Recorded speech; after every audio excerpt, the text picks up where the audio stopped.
So the start of another season of composting. I've got this drum pretty tall, and I made lots of holes in it. If you can see at the side, we use the drill, but you can use anything that makes a hole. You can even use, say, a soldering iron or a drill, or even take a screwdriver, heat the end, and then stick it in to make these holes one after the other. Okay, now for composting, you need to have a good mixture of greens and browns. So what do you need? You need dry leaves. You need for browns, you can use almost anything. So I used a lot of shredded cardboard, something like these. You know these, right? So I use a lot of these, as well as newspaper, scraps of paper that is there, bills, old, anything that won't maybe recycle well. It all goes in this.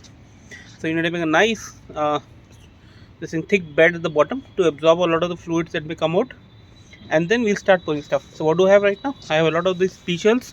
I have other leaves, greens, and from the garden that I have, I'll be collecting a lot more of, say, all this dry plant stuff, leaves that fall down.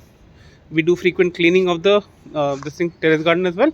So all the leaves that fall on the ground, which get swept up, we remove, say, plastic or other waste that won't decompose, and dump that all into this. So let's start doing it.